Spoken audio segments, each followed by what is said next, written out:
So what did you change with the Coyote? Let's see. Where is it? Where did you put the Coyote? Where did I put the Coyote? Did you put it at the... Oh wait, we didn't do anything. That's so weird. Yeah. But interesting. Apparently, we forgot to change the Coyote. So. Right. Well, you might have noticed a couple of changes. So 4 different enemies were made slightly harder to set on fire. They did not say that fire would be doing less damage. Going from 2.0 to 2.1 is quite literally only targeting the Coyote. I mean, I could even drag that into a spicy conversation, and maybe I shouldn't. Coyote, like, we didn't wanna touch the Coyote, and then a lot of players got into like, oh, you shadow nerfed it. When it takes 1 bullet to put stuff on fire, it comes a fire and click, and then it dies. So it's like, well, what if it takes 2 bullets? Yeah. So now its armor is heavy armor. Yeah. The Hive Guard is actually quite a bit of points, but it's not actually good. Yeah, it's not that dangerous really. But Yeah, it's a slower warrior that also like stops when you shoot at it.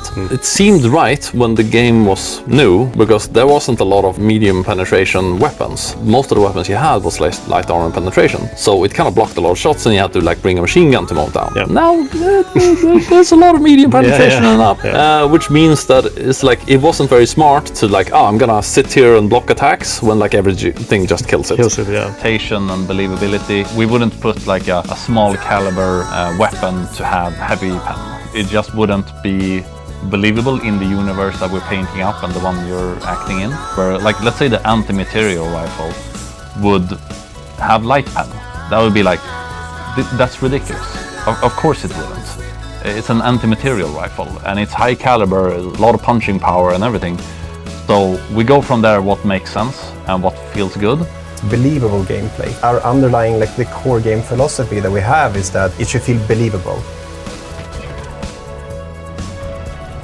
Weapons and like the believability of it. Like, we obviously have created the game and set our own rules, but we still have to adhere to those rules, otherwise it's gonna lose, well, it's in the integrity. So yeah, we do want to expand on progression in many different ways for players. So we do want players to have many more things that they can spend their time on, and more types of currencies to get new types of rewards.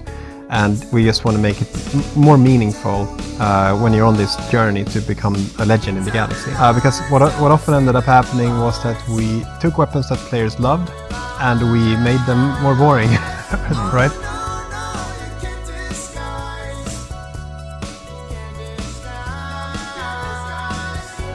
What we can say, just on the topic, is a little bit about our like live service strategy. Yeah. You said add content. Of course, content is part of it, but we're thinking about it as adding value to the game. I just say that because like content could be, you know, they just keep adding skins or whatever, right? So, but our marketing strategy is around adding value. When we do add things to the game, let's say, we never want to separate our player space. So there will never be anything that you can buy, for example, later in the future that would then separate you from the other players. So Helldivers is now selling vehicles in war bonds, and with this launch there is a clear pattern in where their priorities are, and that is with monetization. Long-standing features, quality of life changes, balance problems are only getting fixed when it comes time for the next war bond, focusing on that item. So not only are we now getting vehicles in war bonds, but we're also getting balance fixes to these vehicles at the same time that the war bond launches, so they can say something like,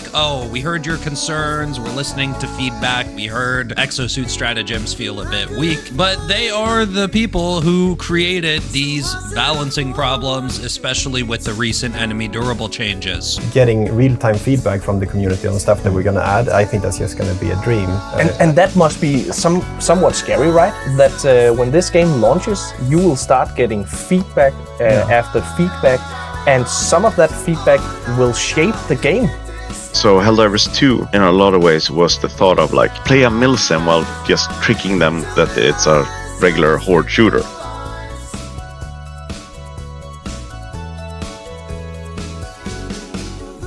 We experimented quite a bit with how hardcore were we gonna go with Helldivers 2, sort of concept of the game. A little bit more milsim, a little bit more Arma.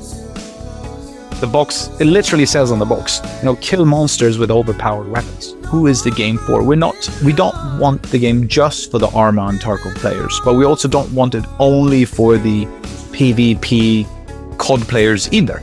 So who is this for really? I guess that's the journey you're on. Yeah. What's really fascinating